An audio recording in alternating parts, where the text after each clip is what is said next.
Kiprah Partai Keadilan Sejahtera atau PKS dalam pentas politik nasional seringkali mengundang simpati publik di negeri ini.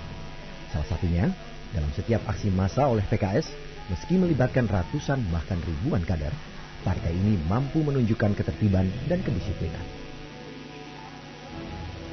Kemampuan PKS mengorganisir kadernya dengan begitu kuat tentu saja menuai simpati.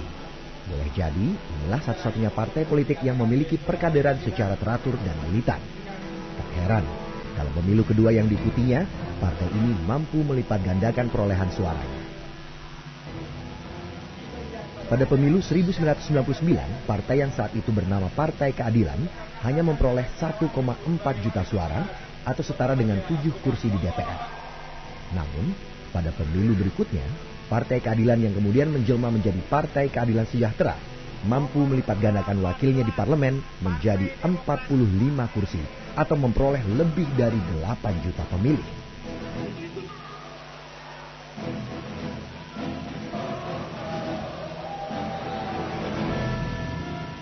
Sebagai sebuah partai kader, loyalitas anggota PKS boleh jadi dapat diandalkan.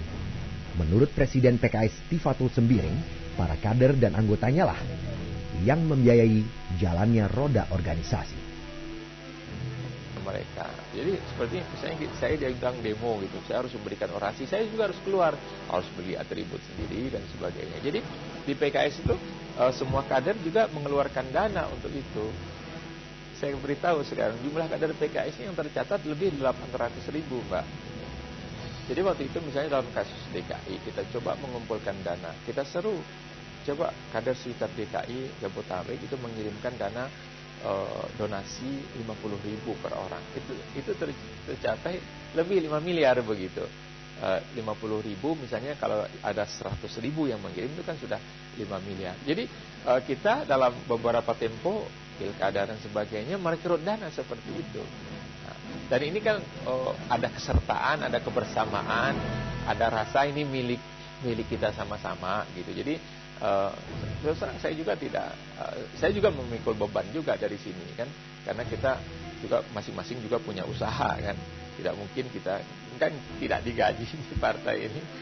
Jadi kader-kader pun bekerja seperti itu. Oleh sebab itu mereka melibatkan diri dan membiayai keterlibatan itu sendiri secara rutin, dan iuran bulanan itu juga kan ada yang kita tarik dari teman-teman ini. Sumbangan-sumbangan juga ada. Tapi memang yang lebih kita pentingkan bagaimana peran kader dan menjaga stabilitas, soliditas dan kekokohan kader.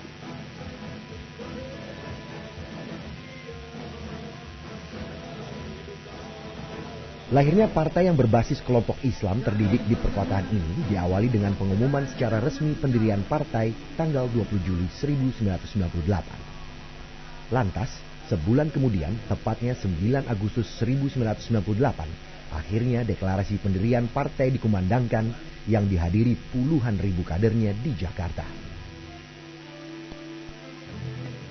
PKS ini bisa dikatakan sebagai fenomena baru karena PKS itu setidak-tidaknya ketika berdiri ya tahun 98 itu, ini partai anak muda Islam, anak muda dan terdidik. Mungkin yang paling tua Pak Rekto aja atau siapa lah gitu ya. Tapi mayoritas adalah partai muda dan terdidik Islam. Jadi itu 3 ciri utama dari PKS, itu karakteristik yang mungkin sampai tingkat tertentu bisa dipertahankan sampai sekarang. Islam, muda dan terdidik. Tetapi kan membangun partai itu tidak mudah. Menjual gagasan partai bukan merupakan sesuatu yang gampang. Maka walaupun muda, terdidik dan Islam, pada pemilu 99 kan hanya 7 kursi itu. Untuk membuat fraksi tersendiri pun tidak cukup bagi PKS. Sehingga dia bergabung dengan partainya Pak Amin Rais. Menjadi fraksi reformasi itu gitu.